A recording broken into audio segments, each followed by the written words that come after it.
Daniel Johnson MSP. Some of you might know that name now. You probably didn't do until fairly recently.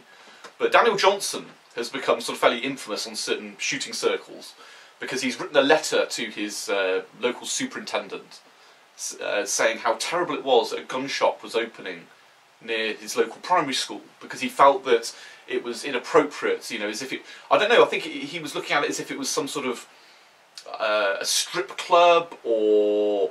I don't know, somewhere selling legal highs or something like that. Something that was sort of morally wrong, that we tolerate in society, that we obviously can't have near children. Now, you can't imagine him doing the same thing as a Labour MP if this was a mosque, could you? Because after all, you know, if somebody wants to take up a religion and they want to support that religion, they can do so of their own free will. No one's forcing them to do it. Just like people who enjoy shooting and shooting sports and are involved in the shooting community do so of their own free will. But somehow we're okay to be targeted for bigotry. It's funny because this really sort of goes on to what I was saying before about us being like the sort of latter-day Jews of of Great Britain. And any more anti-Semitic comments about when I use that phrase, you're just going to be instantly banned. I'm not going to go into it now, but don't do that. Anyway, you know, we just, they just feel we can be like this. But I can't help but feel that there's an element here of self-promotion. You know, this guy obviously wants to get into the media, to be well known, to be heard about, and I'm sure it's worked. Although, of course, all of the comments on all of his Facebook posts and the polls he's put up and stuff are very much had a sort of 95% of people saying that he was being an idiot, which, of course, he clearly is. But I was talking to someone not long ago about this, and she was getting all concerned, someone in the public eye, and she was getting all concerned about the ban on shooting in Wales. And, you know, she'd got this sort of slight paranoia, thinking that the sort of world is against us, like everybody's against shooting. And I sort of had to point out that no one cares, no one thinks about it, no one's considering it. But there is a wider problem. And the wider problem is, hate to say it, the left. Because what does the gun represent? What does firearm ownership represent? It represents individuality and personal responsibility. A great personal responsibility. And if you're rather left-wing, you don't agree with personal responsibility because you feel responsibility should be taken on by the state and you should be seen as not an individual but as part of a group. These are two fundamentally clashing worldviews where you have the right wing who believe in individuality and personal responsibility and the left wing who believe in the group and government oversight and government responsibility. So, of course, if something comes up, if there's an opportunity to screw over shooters, even though, as I said, it's bigoted, they will do it. They will do it. But the way to win the battle isn't to navel gaze and look at shooting all the time, because, like I said, no one's thinking about shooting. No one's considering it. No one's even, it's not on their radar. It's to defeat that mindset. Because you've got to bear in mind, the mindset of seeing everyone as a collective and having government controlling everything led to the deaths of 100 million people in the last century. I mean, not enough people talk about this. It's like somehow the likes of Stalin got away with it. Obviously Hitler didn't, on the opposite side of the coin, supposedly. But Stalin got away with it. And it's like, how did he do that? People still think that way. People still think it's okay to think that way.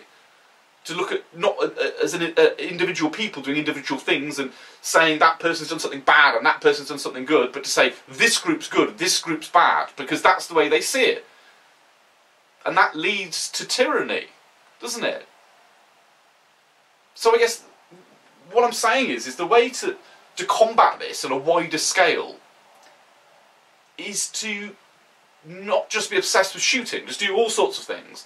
Talk to people in all sorts of fields and disciplines and ways of life, and if you just also happen to be a guy who likes to shoot. If you take someone like Ricky Gervais, I did that video recently. I mean, obviously he's coming from the other side of the coin. He's coming from left-wing mentality. But in terms of pushing the anti-agenda, he does a good job, doesn't he? Because he's famous as a comedian. He's not famous as a what's the word? a sort of social justice warrior, anti-shooter person, is he? He's famous first and foremost for, you know, supposedly being funny, and then he just tags that along the side. And then on the other side of the coin, you've got somebody like, say, Joe Rogan. And Joe Rogan's, you know, for those of you who don't know him, he's got a radio show, he does podcasts on YouTube, and he previously was a stand-up comedian. Very, very, very famous, very famous. And he also, in his spare time, he likes doing Brazilian Jiu-Jitsu, and he likes hunting, and also he likes smoking marijuana. Not I'm going into that.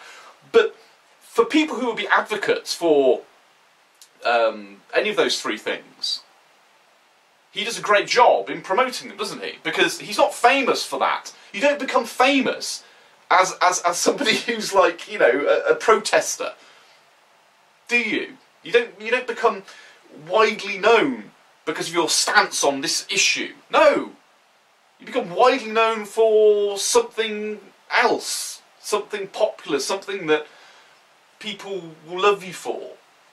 And in the micro scale, for normal people like us, that just means being out there, being involved in lots of things. Stop navel gazing. Stop being obsessed with just your shooting thing and talking about the shooting community all the time. Do other things, have other interests, talk to other people. And as they get to know you, they'll be like, oh, you like shooting? Oh, I never thought about that before. That's, you know, I always thought those people were weird, but I can tell you're not weird, you know? But if you're the sort of person who spends all his time only hanging around with other people who shoot, only talking about shooting, going to gun shows is the only thing that you do for fun, wearing camouflage gear to sort of have your badge to show that you're into shooting, well, you're never going to do anything, are you, for the sport? It's time that we saw the bigger picture here. You've got to connect with more people. Schmooze, for want of a better word. Because, and fundamentally, fighting the mindset of the left on everything, not just shooting. Because even though, sure, yeah, absolutely, in recent years, most of our gun laws and stuff have come in from the right, but they're not really the right, are they? Our Conservative Party are like more left-wing than the Democrats in the United States. And culturally, they may have fiscal policy that's conservative, but culturally they're as left-wing as the lefties. They're just not as extreme as the lefties. That's the mindset you've got to get away from. This big government responsibility, taking away individual responsibility. And yeah, as I said, the gun is the ultimate example of personal responsibility, something that the state finds it hard to control because, you know, no matter how much regulation or whatever, you've still got someone walking around with a gun. I mean, and they have to be held responsible, and they hate that. They don't want that. They don't want individuals having responsibility. I mean, I'm amazed in a way that they haven't got rid of cars yet for the same reason, because people can control them. They don't want us to control things. So, let me know your thoughts. All I'm saying is, navel gazing isn't going to cut it.